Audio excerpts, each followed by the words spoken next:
Have you ever wanted to read a book where the main character does the nasty with the sun? Well, even if you didn't, I read that. So let me tell you about it. Grab your sunblock.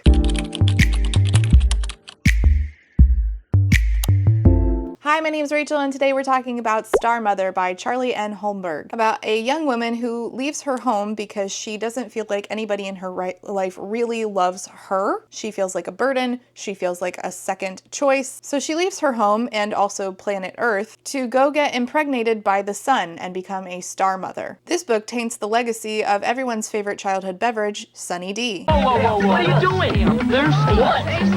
Problem, guys? No. Wait a minute, Mr. Jackson. Come on. Yes, Sunny Delight, the good stuff kids go for. This was requested for me to review by my patron Jess, who actually sent me a copy of the book and the nicest box. So thank you to Jess. I never would have known about this book otherwise. I've read a lot of things in my time where a main character will boink a snowman, for instance, a werewolf, a guy with a pocket eggplant, wink wink, that is described like the venomous pus caterpillar. I think we all recall that review. But I have to say that boinking the sun is a first for me. unleash the sun. I will say that despite, the fact that the premise is girl leaves home to go boink the sun and give birth to the sun's star baby, I was surprised by some stuff in this book. This book did a real good job of keeping the reader in the dark. The premise is that she comes back. She's supposed to die, but she ends up coming back and, she's like, oh, I can return home. I lived through boinking the sun and giving birth to a star. I can go home. And so she heads home and somehow it's 700 years later. And she's like, how did I get here? And so you're kind of wondering the whole time. And this book did a real good job of keeping you in the dark, in suspense about this particular aspect that leads to this big reveal that I didn't see coming. I've learned a lot about what works in keeping readers in the dark and also what doesn't work in keeping readers in the dark. In fact, I've learned a lot of writing tools from today's sponsor, which is Skillshare. Skillshare is the largest online learning community for creatives with a wide variety of topics for you to be able to take your hobby or your side hustle to the next level. They have not just writing, but they also have illustration. You can learn to do watercolor painting. You can learn how to cook like a gourmet chef. You can learn video editing, the kind that I do here, or if you just need to learn about productivity. Skillshare has something for you no matter what your creative endeavors are. I really recommend this class I took from Benjamin Percy called Writing Suspense: How to Write Stories That Thrill in Any Genre. Percy has actually written Batman comics, and Batman comics certainly are on the list of books that have those big reveal jaw drop moments, which is something that I really want as a reader, and Percy breaks it down really well of how to do this using tools like temporary blindness and triangulation in order to get your audience really feeling the suspense. If you take what you learn from this class, the tricks of writing suspense, how and when and where to keep the reader in the dark, and wield this tool properly, then you have a story that can be more than just boinking the sun. But as I said, it's not just writing. You can find a class to help you master any craft that you're interested in and teach you to excel at it with Skillshare. The first 500 people to click the link down below will get a 1-month free trial of Skillshare. You can get started today, find the key to writing a suspenseful story, or learn video editing, or watercolor painting, or nail a recipe for burgers. Learn all of that and more with Skillshare. So click that link down below to get started today. And thank you so much to Skillshare for sponsoring today's video. Our main character in Star Mother is a young woman named Saris, who is kind of a prankster, which is much to the chagrin of her entire family. And she's engaged to this guy who doesn't really want her, but he's nice to her. It's just that she's always everyone's second choice, which is interesting because later on somebody else gets to be her second choice. Chapter 1 starts with saying, I thought making love to the sun was the most unbearable pain I would ever experience. Giving birth to his, capital H, child was far worse. But my story starts a little before that and ends long, long after, and so we begin. The fact that this opens by telling you that she makes love to the sun, I'm not gonna lie to you, I was intrigued. I want to see her make love to the sun, and if possible, I would like to know what SPF she tried to use as a preventative. So the beginning of this book up to chapter 5 is establishing that our main character, Saris, and she's in her early 20s, I believe, and she is just sort of the excess girl. And her parents want to marry her off to a lifelong friend of hers named Kane, who's a nice guy. It's just, again, she is not his first choice. She is nobody's first choice. She's just sort of a burden. She's 27 years old and a burden to her parents and frightened. And the older she gets, the more she feels sort of on the outs from everybody around her. Her parents just sort of feel like she's the excess child. Her sister finds her sort of too reckless. And Kane, her fiance, she knows is in love with somebody else. And she thinks, well, maybe eventually he'll be in love with me and, we'll raise kids together and it'll be great. And maybe eventually his, the girl that he actually loves will find somebody else and she'll be fine. Now, in this world, there are deities. There's the earth itself is a deity. It's the earth mother. And then there's the sun, who's the father, a father. He's the sun. They're not together, the earth and the sun. I'm doing a terrible job here. And then there's the moon. But then there's also demigods and godlings of all of those major deities. And also every star, they're also, they're all suns. But in this world, the stars are actually the children of the sun, and there always must be the same amount of stars in the sky because reasons. All of the magic in this is sort of like, don't ask questions. It's sort of hand-wavy in a way that I think in this story works. So when a star dies, the sun calls upon a human to come to him, a human woman to come to him and create a new star with him. They have to boink and then they can make a new star. This is so, saying this out loud feels so goofy. So her village is chosen to put forth a new star mother, and they are all debating. And Saris is like, well, it might be my sister, and it also might be the love of my fiance's life, which is not me. And my mom doesn't really care about me. My dad doesn't seem to really care about me. Who really cares about me? I could be basically like immortalized, like their love for me, like this would finally be a thing that they would like love me for, even though I'll never see them again because I'm gonna die. I feel like that's sort of glossed over a little bit, where she was like, yeah, I'm gonna die, but they'll finally love me. But she'll be dead, like, and then, she'll go off to eternity, and then because she was the star mother, it solidifies their position in like eternity with her. So she'll be with her family when they die as well. So she decides, I volunteer as tribute. And her sister's like, thank you so much. Her father's like, oh, well, all right.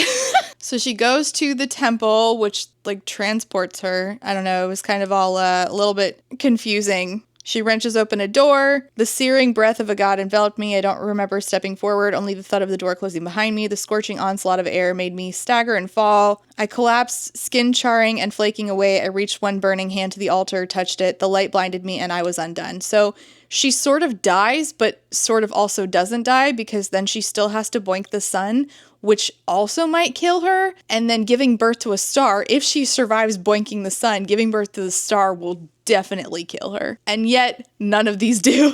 And then everything was different. There was no roaring fire, no blistering heat, no pain. I opened my eyes to a room that was not quite a room, with walls that seems to stretch out forever. So she's in this like celestial sun palace that is so outside of like human comprehension, which honestly, cool as fuck. I love stuff like this. So the sun comes to her and he's like, check out the sky with me. And he shows her that there is an empty spot in the sky where there must be another star. There needs to be another star. And he's sort of sorrowful because, again, the star was actually his child. So the sun is not some like sexy man. He's hot, but like literally, it says that it's difficult to describe him, but he's the sun. So she describes him sort of as like an outpouring of light, which makes sense because, again, sun. And she has changed too. So she's sort of this like crystalline version of herself, which I thought was going to get kind of silly. It never actually did. I didn't hate this. I think that, the whole thing of like when, Farah dies and, comes back as Faye in Akatar, and she's like even more beautiful. It's like, wow, great. This feels like a not shallow version of that. His skin was made of flame, his hair billowed like a lion's mane, the glory of his face made it hard to distinguish any individual features. And it does capitalize he and his because he's like a god, but he's like the big god. He's explaining to her that the lack of, star in the sky, there's a balance in the universe which is ever shifting.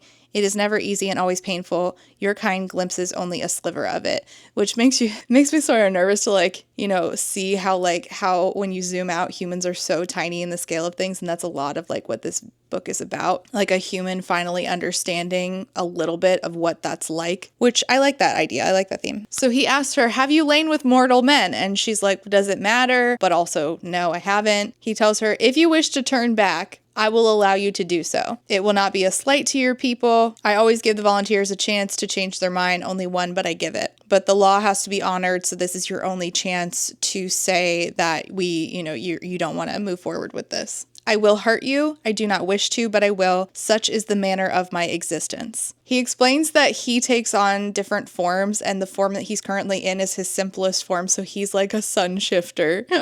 So she's like, oh, so are we like doing this right now? And he's like, well, yeah, time might be eternal, but it shouldn't be wasted. I'm saying this in like a heh kind of way, but he's not saying it like that. Like he's like, time is not eternal, it must not be wasted. Like he's like, this is my duty to boink you as the sun and make a star baby with you. I just can't take it seriously. She says, I'm ready. And he's like, I thank you for your service. Oh, I almost dropped my phone. I wish to thank you for your service and also ask for your forgiveness. He doesn't even offer her sunblock.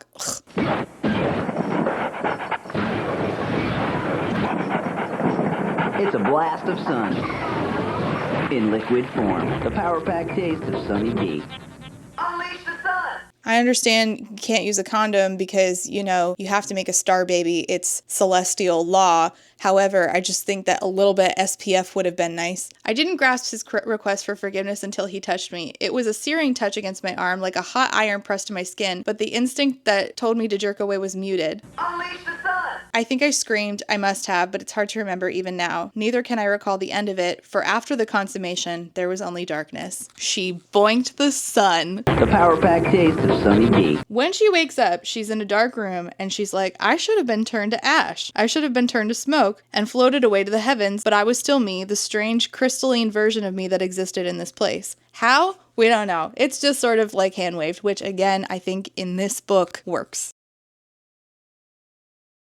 So then she cries and she finally mourns all that she has lost, which I'm really glad that we didn't just brush this away. I anguished over what I had sacrificed. I mourned for myself. I mourned being alone in a strange place. I mourned my happy, playful self because I was sure she had been scorched away along with my innocence. It was at this point that I realized that I might actually like this book, despite the fact that it's, its beginning is you have to go fuck the sun.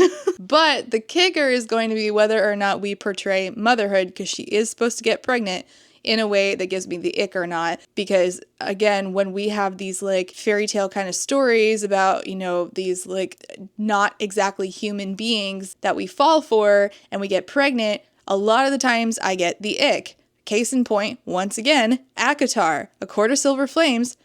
The longer I sit with it, the more I hate it, especially in in the parts where we are talking about pregnancy. Not only do I feel like they just don't make sense despite trying to make sense and trying to give you answers and explanations, I also just hate the way that motherhood is talked about. It's sort of like, I don't really know how to describe this, but it's sort of like motherhood as an aesthetic. And I don't like that. My loneliness led me to mourn my family, however different we were from one another. We had loved one another in the end. In the days immediately following my consummation with the sun, it's never not going to be funny. I would have given anything to have my sister Pasha scowl at me, or Idlisi, her other sister, argue with me, or to be with my mother, even if she was apathetic to my presence. So she almost, like, in a way, like, she mourns having lost them, but also her existence with them was so painful because she just wasn't what they wanted. She wasn't really what anybody wanted. And then she mourns her home, the forest that she loved to be in growing up, her friends, and she also just misses humanity, being around people. And then she thinks, wait a second,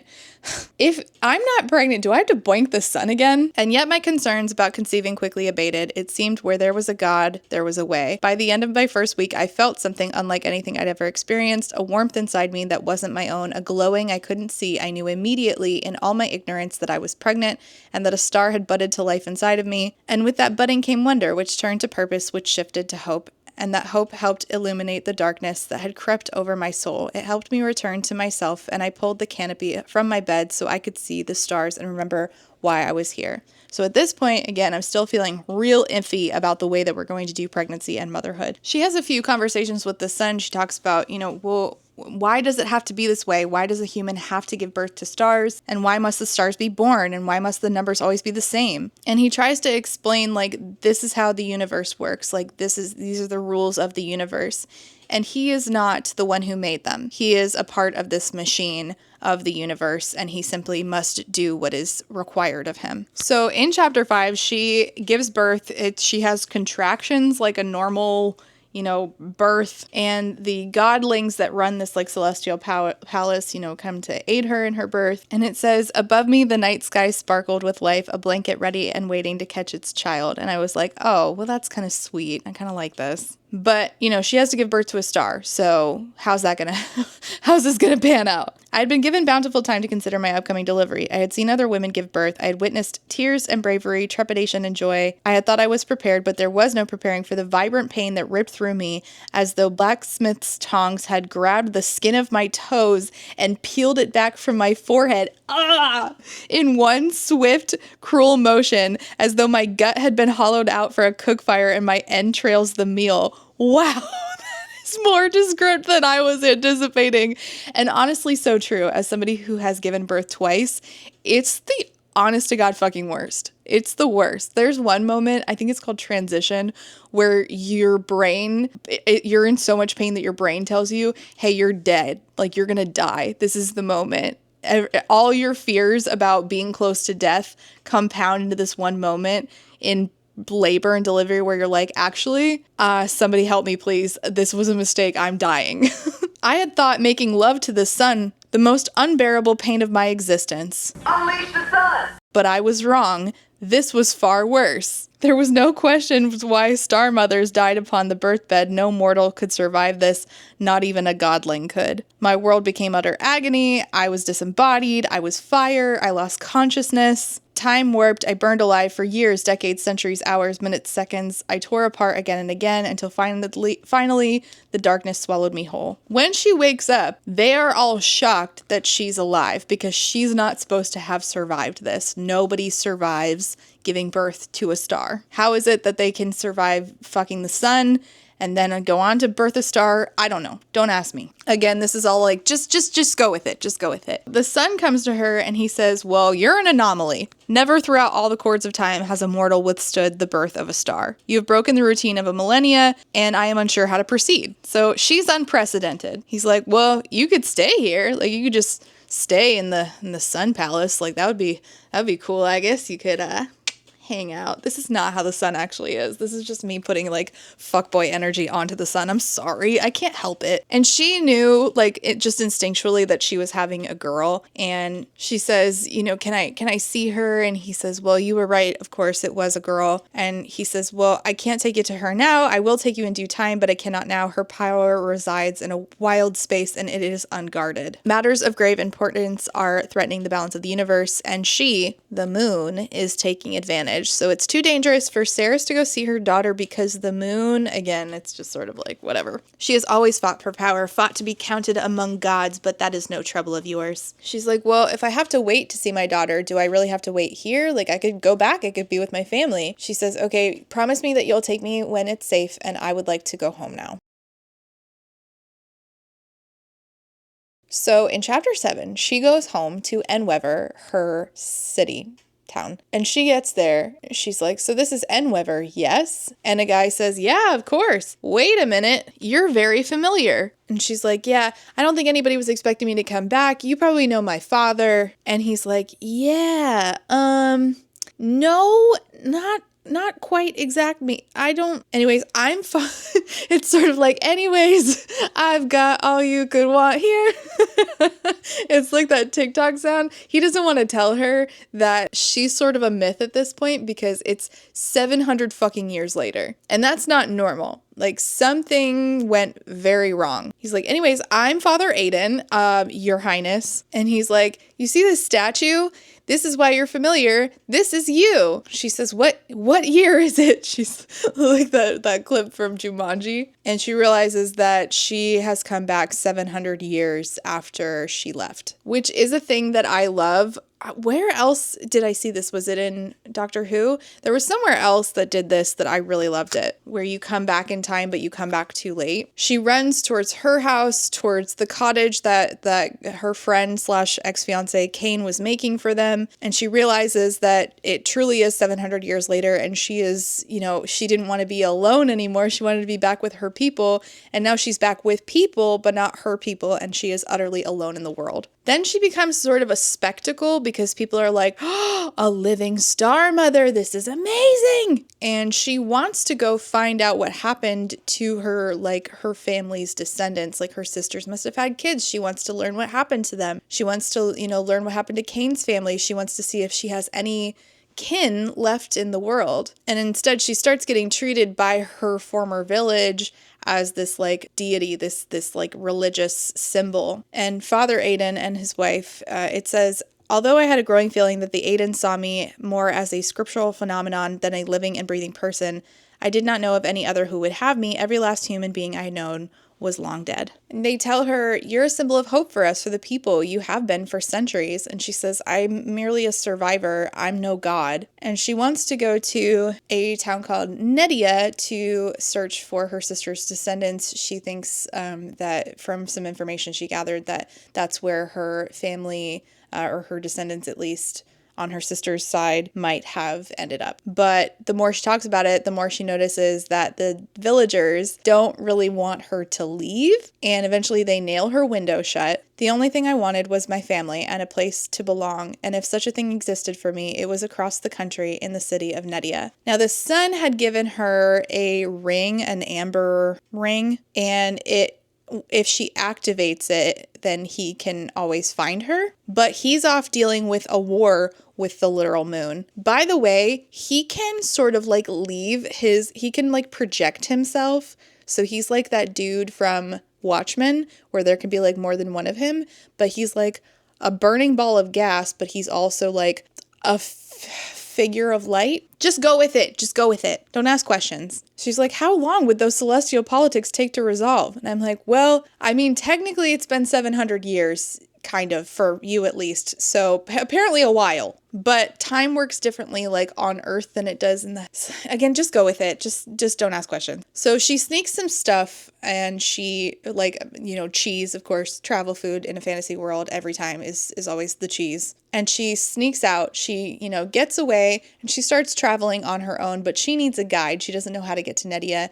She runs into like other demigods and they're like, you need a guide. You don't know where you're going. And they can tell that she is not quite human anymore. So she came back different. She is attacked by some dudes and she actually can turn herself into sort of a star. Her like power, which she has absolutely no control of. Basically like a dude touches her and he gets burnt on her own skin. Sort of like, she did when she fucked the sun. In chapter 9, she is come upon by a godling who is in the shape of a horse. Is she also gonna fuck the horse? Stay tuned to find out. I got cold. I need the sun to come toast me up a little bit. The Power Pack taste of Sunny D. Just kidding. Please don't. I already have rosacea. Boinking the sun is going to make me flare for sure. I can't even go to the beach, let alone get some Sunny D, if you know what I'm saying. All right. Horse dude shows up. He ends up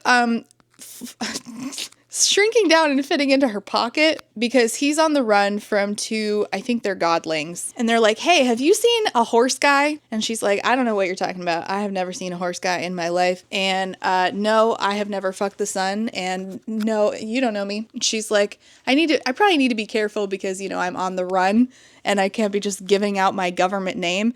But then she's kind of stupid and just like ends up giving out her government name anyway later on. Anyways, the point is these two godlings are looking for this horse guy. And when they leave, she asks him, like, listen, I need a guide to Nedia. If you take me, I'll hide you from your pursuers. And he says, I give you an oath that I will see you to Nedia in return for the aid of your starlight. I will not hurt you. And he says that his name is Ristriel. And the guys that are trying to capture him are Yar and Shu. So she starts asking him questions like, hey, why are those dudes looking for you? He explains, well, I ran away. She says, from what? Will you not tell me? You will be safe from harm, especially with that ring on your hand. Oh my God, not a love triangle. So apparently they can't sense him if he is close to her because of her star abilities that she got from giving birth to a star. And she asks about the war between the sun and the moon. And he says, long ago, when she was still young and first came into her greed, she entered Sun's domain posing as a loyal servant.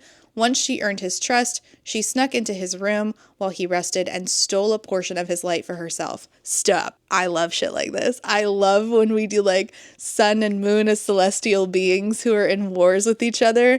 The idea of her like stealing a little bit of his light for herself. The moon did nothing wrong, okay? I'm team moon now. She was only strong enough to take a portion, which is why she does not glow as brightly as he does. That is why her light does not have as great of an effect on me. So he is affected by the sun's light, and depending on like what time of day it is, he's more corporeal. Am I saying that right? Y'all always get on my case for saying that word wrong. He's like more like he can physically be touched sometimes and not other times. She asks him, so you know that I'm a star mother, how did you know? And he says, oh, because of your starlight and also your scars. I don't have any scars, stretch marks certainly, but those were tucked away beneath my clothes. They're not on your body, but your spirit. And you know what? As a mom, I kind of like this because as a mom with stretch marks, but also scars from becoming a mother, I just like this. Why do I have scars? You are a mortal woman who lay with the sun and carried a star. Of course you have scars. So they talk about the war between sun and the moon. They're always battling over the heavens. The sun is older and he resented her for stealing his light and encroaching on his territory. Not only can this guy become less and more corporeal, he also can change his shape. So he can shrink down into like the size of her pocket, but he can also take on the shape of an actual man. It's not Sunny D, but it will do. She explains, hey, I'm trying to find my siblings' children, but also I might be immortal. So even if I succeed, I'm going to have to watch these people die and their children die and their children's children die. And she's starting to feel sort of lonely all over again because once again, she is on the outs from people who she just wants to be loved by. She asks him, how old are you? And he said, well, I'm very old. She says, as old as the sun? He says, not that old. And so they decide to start teaching each other how she wants him to act more like a mortal so that they can, pass him off as a mortal. He says, if I am to act more like a mortal, then you must act more like a god. She says, I'm hardly a god. And he says, you will meet those who do not agree with you. The sun shows up to talk to her, and wouldn't you know it, whenever the sun shows up, Ristriel hides, which is suspicious. The sun shows up to talk to her and she's like, is it time? Can I finally meet my daughter? And she had wanted to name her daughter Finny. And you know what? I like the name Finny better than the name that her daughter actually got. I just don't really like that the son didn't ask. And I get that he's like, never had to actually have a baby mama stay alive before. But it's just like, I just feel like it's courtesy to be like, well, since you stayed alive and you sacrificed your literal life and got your coochie and what else burned alive so that you could make this baby, the least he could have done was let her name it. And she says like she had wanted to name her Finny. And then he comes to her and she's like, so can I meet our daughter? And he's like, no, I'm not here about that. I'm actually asking here to ask you if you wanted to like come back home to the Celestial Palace with me. And she's like, isn't there a war going on? He's like, yeah. I just kind of want you to be with me. You would be a queen until your years ended. And it says, was the sun god trying to court me? And the fact that the literal sun can't be, overt in his wooing tracks for if the sun was actually a man. And he's like, she says, why? Because I think of you, because you are different. She's like, because I survived, my coochie and the rest of me getting burnt to ash. He's like, no, it's not just that. It wouldn't be the same. You're no longer purely mortal. And she realizes he means lovemaking. Well, it says love banking. I just call it boinking. I realized he meant lovemaking, that it wouldn't hurt me, just as his touch no longer hurt me. And she's like, hey, this is not the time that I left. It's 700 years later for me here. Everyone I know is dead. Their children and their children's children are nothing but bones. She's like, can I go back to my time? And he says, time is constant, Saris. I can't travel it even with my power. It's against the law. What law? Eternal laws. Time cannot be altered. A god's reign cannot be inherited. Death cannot be reversed. A mortal cannot be forced to do a god's will, only convinced. And she's like, yeah, I don't know that I'm going to return with you. And he says, consider me. I cannot stay any longer. I have to go. So all I ask is that you consider me. Like, consider his proposition that she fuck back off to his, shiny sun palace and be his sort of mortal, sort of immortal boning buddy, that she drink his Sunny D. Oh, no, I shouldn't have said that out loud. And she's like, wait, what? Well, hold on just a minute. What did you name our daughter? And he says, Searle, which sounds like squirrel, but missing a couple letters. Searle, I repeated, the name godly and perfect. No, Finny was cuter. Finny with a PH was so much cuter than Searle. So Ristriel pops back up and she's like, where did you say that you were again, that you escaped from? What did you escape from? And she thinks to herself, and I was disappointed in this, from what? A prison for godlings? That is so specific. Why would you think that? What? That is so specific. What awful things might he have done to wind up there? Wind up where? What? You just magically came up with the idea that he was in a prison for godlings, which is like sort of where he was in a way. And she's realizing that she's seen Yar and Shu, the two who were after him, at Sun's palace. She's like, but I don't think that they were prison guards. So the Sun clearly knows you, yes? So what's going on? And he won't tell her anything. She really wants to go find her family. So they continue moving on, heading towards Nuriel. Where are they going again? Starts with an N. Can't remember. Stories get passed down into families, so they'll be able to tell me about the relatives I never got to meet. They'll be my stories too, in a way. I'll become part of their tapestry and everything will feel right again. And I deeply connected to this part of the story because of the circumstances with my family, with my grandpa being a foster kid who was never adopted, living in 17 different foster homes. That's not a made up number, that's literal. And having a fake last name. And I ended up going on a journey where I had to find his biological parents, which was, I had to jump through some hoops to do that. My grandpa, he's dead, so he never had a family.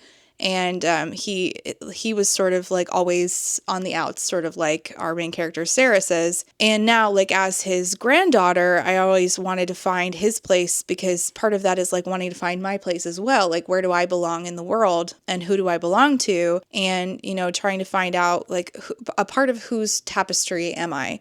And that was something in here that I really connected to and I really liked. And Ristriel is like really smooth without even trying. He says, mortals have always been fond of stories. We don't live long enough to remember who we are without them, she says. And he says, what are your stories, Saris? And I'm like, smooth. She explains like, well, I just really don't want to be alone. And he says, you will not be alone. You will be worshipped. And if that does not please you, we will find your family in Nedia. And if they do not love you, I will be your companion as long as you wish, as long as mortal paths allow me to follow. But I would not worry, Saris. You are a being that is easy to love. That's really cute. So while they're on this journey going to what I just said the name of the city and I can't remember it already. Nedia. They come upon a battle between the armies of the sun and the moon. They're about to get murdered in the middle of this battle. And so suddenly Ristriel does something and she's very confused about what's happening. The shadows and faces around me distorted, blurring or disappearing entirely, only for new ones to appear, shrink, and vanish.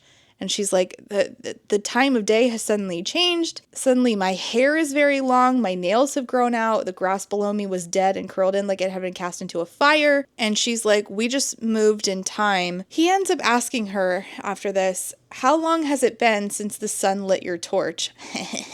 Lit your torch. She says, 700 years. She said, hey, what just happened? What did you do? And he says, I did what I had to do to get them away. I couldn't let them hurt you. So she's missing some context clues here. She's missing like some pieces here. And so is the audience, but in a way that works. So like, I'm wondering what the hell is going on, but in a way that like works. I feel like I'm just as in the dark as the main character, but in a way that absolutely works here, unlike when we're in the dark with the main character in The Deer and the Dragon and the Fox and the Falcon. This does not work for me because it just ends up making the main character, who is supposed to be very smart about this stuff, feel very stupid.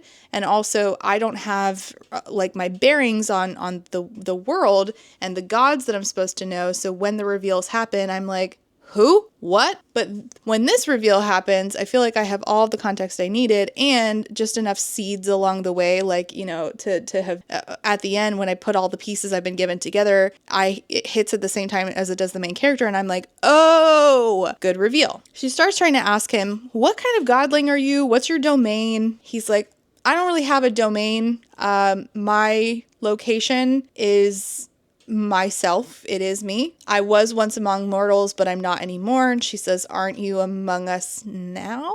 So you're trying to figure out, like, who is this guy? Who is Ristriel? There are laws not of this universe that are broken every day with much more far-reaching consequences. Acts that create only suffering among your people and mine, and yet they go unpunished. Who are you? She says. My name is Ristriel. Okay, why are Yar and Shu looking for you? Because that deity who gave you that ring ordered them to. The sun ordered him to be found? Who is he? So she keeps asking questions as they're journeying to what the frick? I forgot the name of the city. Nedia again. Oh my gosh. She's like, who are you? Who hurt you? What hurt you? I see fear in your eyes.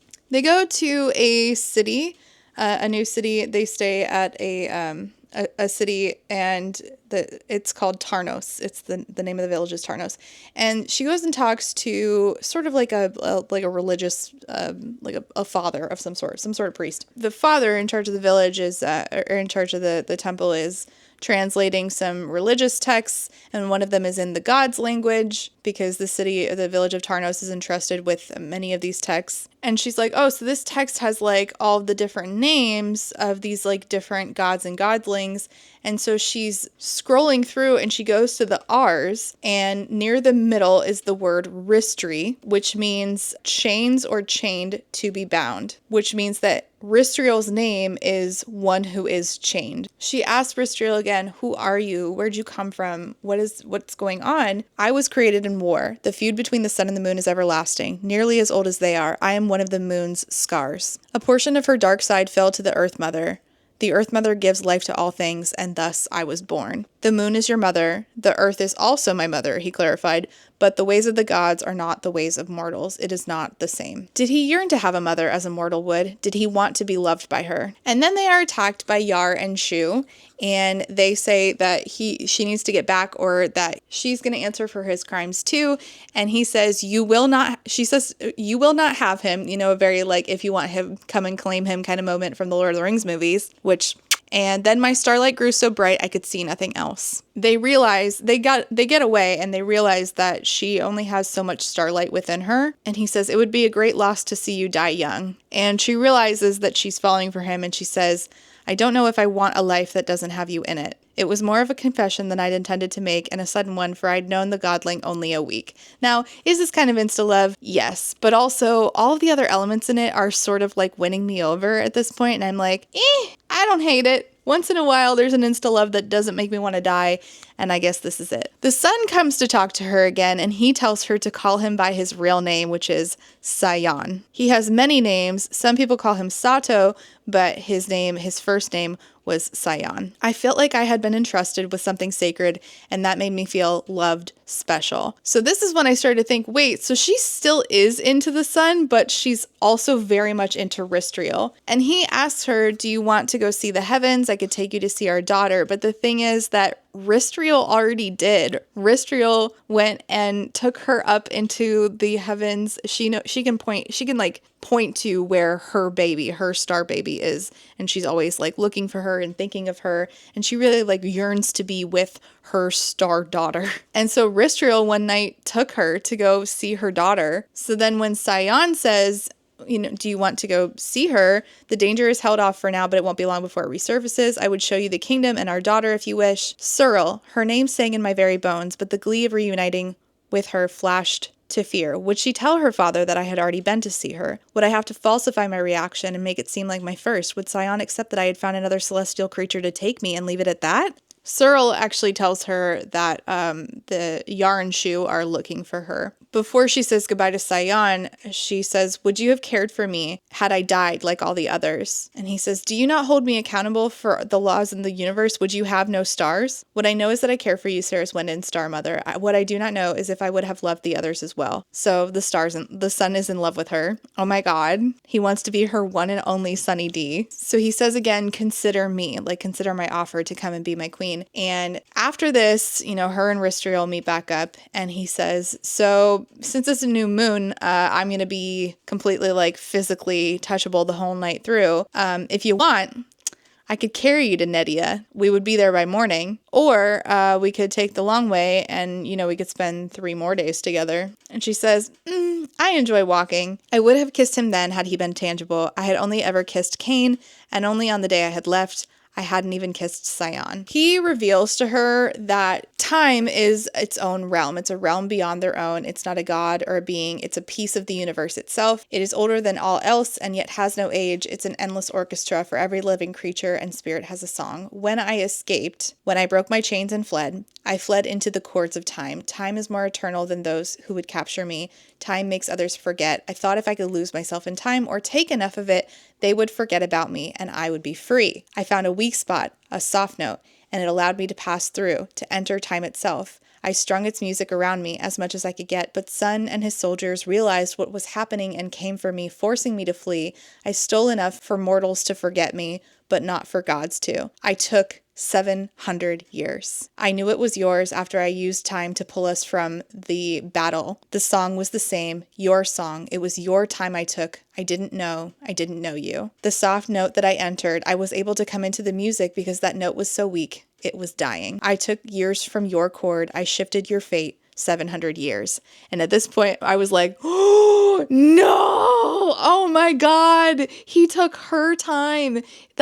He's on the run because he was like a celestial being and he was chained, and he found a way through her death. He found like a soft spot in the universe and entered through it and stole 700 years trying to hide himself. And those 700 years were the time that she was supposed to be with her family. And she thinks, I had been barred from the paradise of star mothers, severed from all those I knew because of him. And he can't give it back to her, and he's already used up so much of it. And now she understands why Yar and Shu have been calling him a trickster this whole time. Now she feels tricked, and she tells him to leave. He had literally cut my death out of the strings of time, out of the cords of time. He had preserved my life in the process. One might think I might be grateful to be alive, and perhaps I would have been, but the star mothers who, like, she gets like this vision where she sees star mothers who are in like the beyond, like at the afterlife, and they're like, Saris, we're waiting for you, and it's beautiful here. And she feels like, when Buffy the Vampire Slayer comes back to life, and she feels like, oh my God, this is like so horrible in comparison.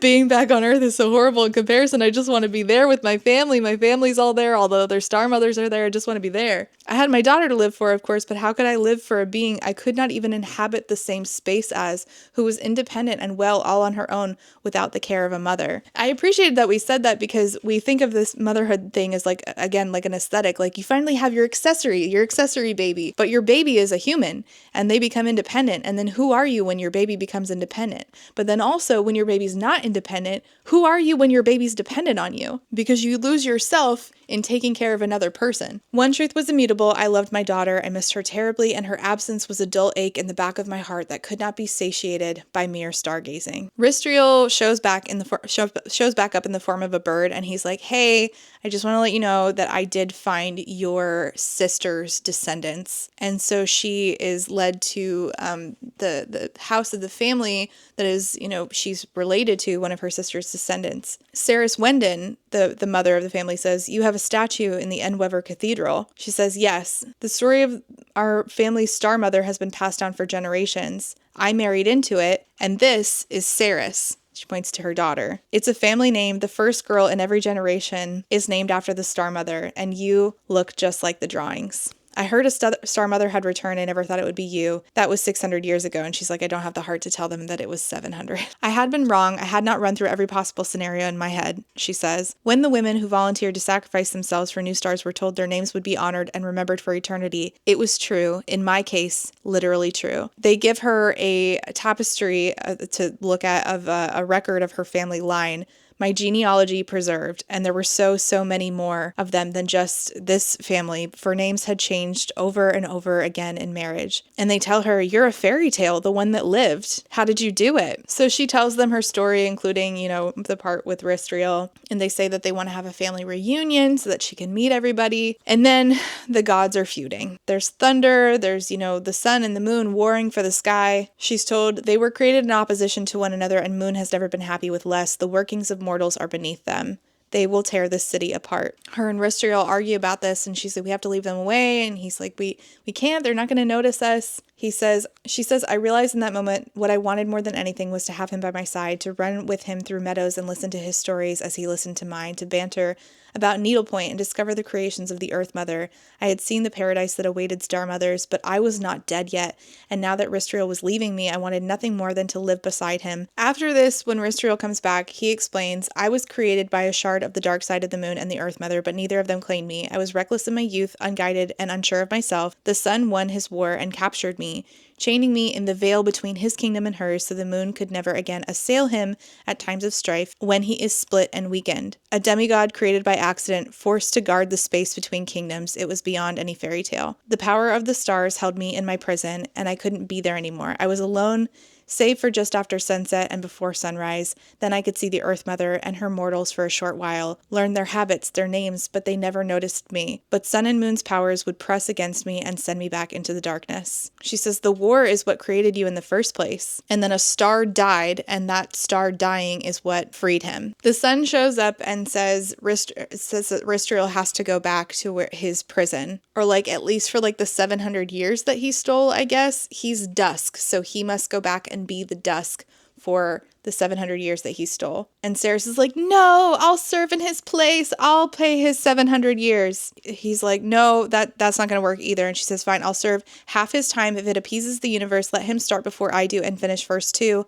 But I claim 350 years of my own. Surely this is enough for a creature wrongfully imprisoned. And the sun says, fine, but you have to spend your years in my kingdom with me. So they spend one final night together, her and Ristriel. They say that they will always come back to each other. When Ristriel flashed away in the possession of godlings, my spirit broke too, and I fell to the dust and wept for him until every tear I had to give spilled to the Earth Mother. Sion's projection, standing behind me, waited for me to finish before taking me back to his palace. So she's going to spend 350 years in Sion's palace while Ristriel spends 350 years being the dusk. And for 50 years, the sun is waiting for her, whether or not I wanted him to. In the 51st year, I finally came to him. During my time in the palace, I spared 5 star mothers, for Sion's seed took only when there was a gap to fill in the night sky.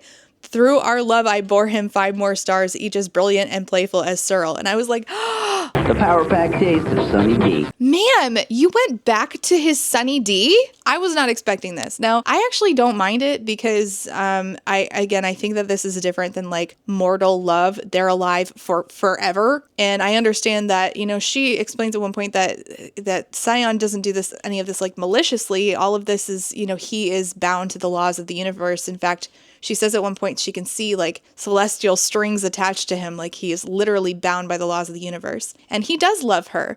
She loves him in a way, but she loves Ristriel more. But she does bear him 5 more stars. Like Searle, each star blessed me with light, making me a little less mortal with each new life. And though I was meant to serve out my sentence within the confines of the palace, Sion took me heavenward often so I could be with my children, because with them I was at my happiest, and he so dearly wanted me happy. So then when Ristriel's end of his sentence is over, Sion goes to him and he says, you have to return the last of the 700 years that you stole. You have to return that piece of magic. And he's like, I'm not returning that. And Sion says, you have to, it's the law. Those last few minutes, they are the first that I took. They are the time for which fate meant to claim her. You would have her die after all the time you've had with her, after all the new stars I've seen, you would let her die? And Sion's like, I mean, she might not die. It is the law, was all he could offer. And so Ristriel reached deep within himself, grasped onto the last of my time, and swallowed.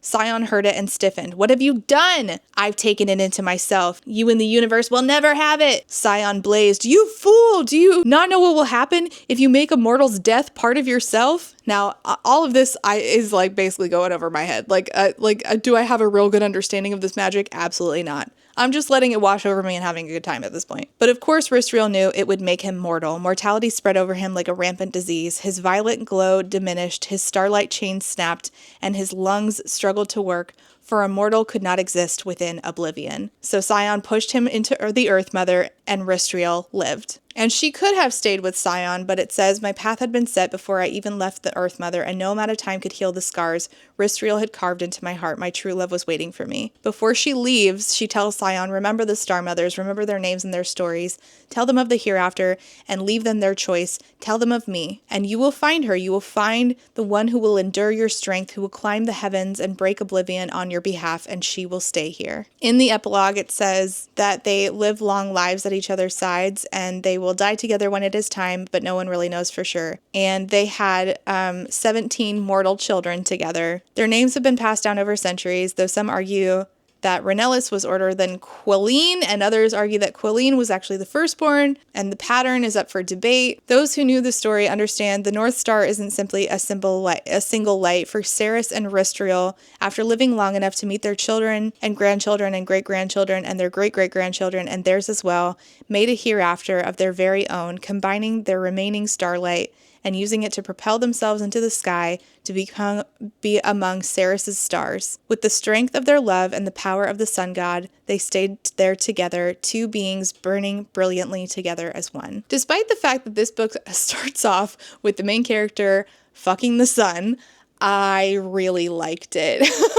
I don't know, something about this just like worked for me. It didn't have to be like really well explained for me to just enjoy the magic. Sometimes I can just enjoy things without needing answers, and this is one of those times. I just felt like this was really heartfelt and tender and whimsical, but also we're doing a lot of really fun stuff that I in particular enjoy, like very niche stuff. So like genealogy talked about in a way that really hits home for me. Motherhood talked about in a way that really hits home for me. Time magic is something that I really, really enjoy. It's why I love Doctor Who so much. Celestials as deities is another thing that I just absolutely adore. And then there is the whole trying to find your place as the odd one out in your family.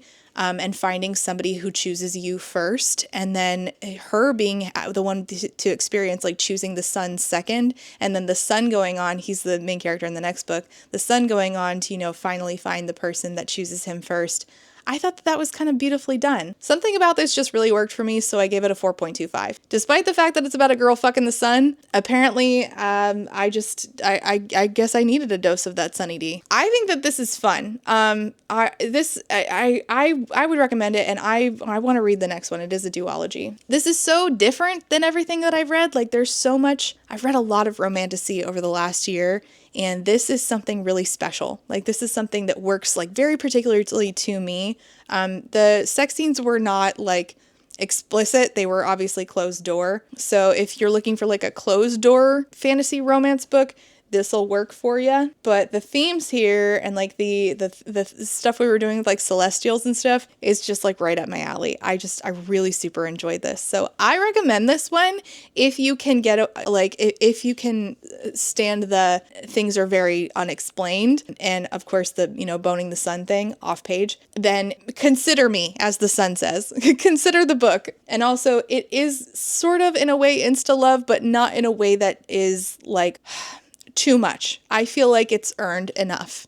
Did they love each other after a week? Yes, but to me, it was earned. Like, it had enough on page that I liked them enough to be together to be like, all right, I'll let it slide. So maybe check this one out. I hope you enjoyed it as much as I did. I certainly did, which was a surprise. And thank you to Jess for recommending this one and sending me a copy. Let me know if you've read this. Let me know your thoughts on it. If you made it this far, leave a star, sun, or moon, whoever team you're on, down below. Thank you so much for watching, and I'll see you next time. Bye. And before I go, I have to say thank you for being a friend to my Therapy Bills patrons, and those are Alexander, Andy Mason, Ashley H, Astra, Barry B, Call Me Kodiak, Choco's Homesick for Taiwan, DJ Rocktopus, Ellie, Emerald Dodge, Eric D, Jade L, John E, K, Kaleno K, Katie Ann, Quinn, Lady Kittybug, Lady Chips, Lemon Jelly. Y'all put food in your name, and I'm always doing this at lunchtime and I always get hungry. Lex, Other Lex, Lily, Mataraptor, Megwin Rose, Melissa, Mindy, Mixer Boneless, Alice, Peggy Lou, Rain, Reese, SJ, Scarlett, Samar, SMK, Spoopy, Steph B, 3 raccoons in a trench coat, Tori, Urchin Audrey, White Raven 13, and Zorvictia. Thank you all so much for being here and for being a friend. And last but not least, I also have to say a big thank you to my Potato Search Marxist patrons, and those are Adrian, Aaron, Alejandra, Alicia's Last Frayed Nerve, Althea, Amanda D, Angelica, Artie the Ninth, Ava, Bari the Witch, Beck, Blythe Lavender, Bookish by Jenna, Bookish Rabbit, Bree, Bridget G. Collins, Kate B, Caitlin, Carlin, Carly, Casper, Kate, Kathy, Celeste, Claire Online, Cole, Colleen, Corwin, Courtney, Darius, Danielle, Danita, Darren, Desiree Michelle, DILF Enthusiast, Silco Apologist Era.